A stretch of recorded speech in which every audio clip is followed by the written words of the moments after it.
In 1958, a 19-year-old from India left the only country she'd ever known to chart her own path in America.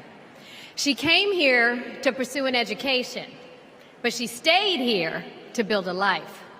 Her name was Dr. Kamala Harris.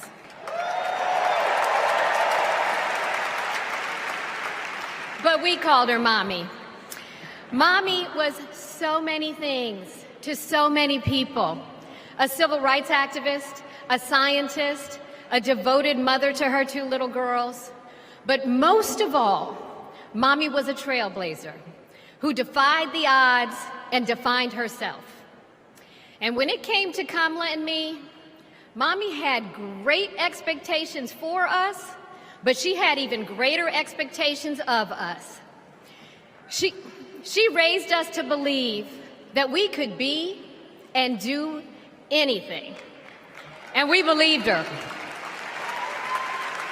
You see, Mommy understood the power and the possibility that come with knowing and showing who you truly are.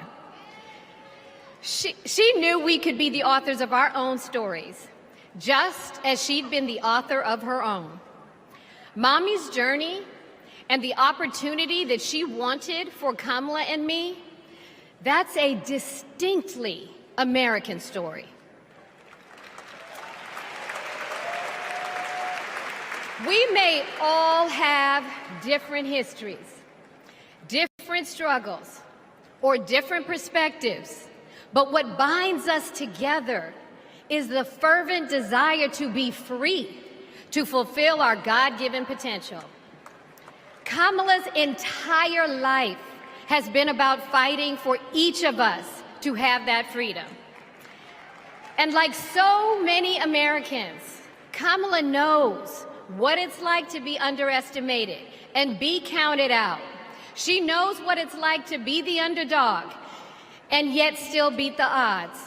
And now, she has created so much electricity, so much optimism, so much joy throughout the nation, and it is why we need her leadership in this historic moment.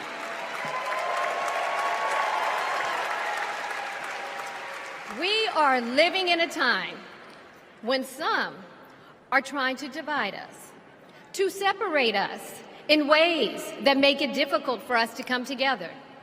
Well, look, my sister rejects that view. Where others push darkness, Kamala sees promise.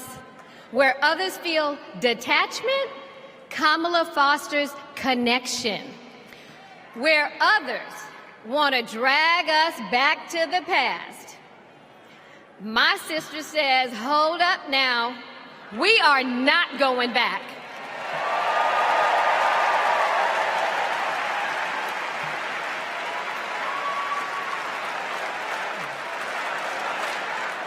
Because Kamala understands we have so much more in common than what separates us.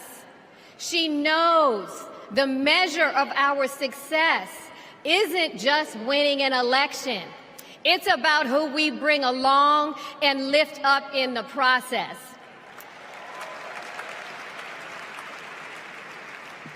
And so as I look out at all of you today, and take in this incredible moment, I so wish that Mommy could be here tonight. I can just see her smiling, saying how proud she is of Kamala. And then, without missing a beat, she say, that's enough, you got work to do. She would tell all of us to roll up our sleeves and get to work, to elect a leader who sees the potential in each of us, a leader who cares for all of us, a leader who fights for every one of us. Our Democratic nominee, my big sister, the next President of the United States, Kamala Harris.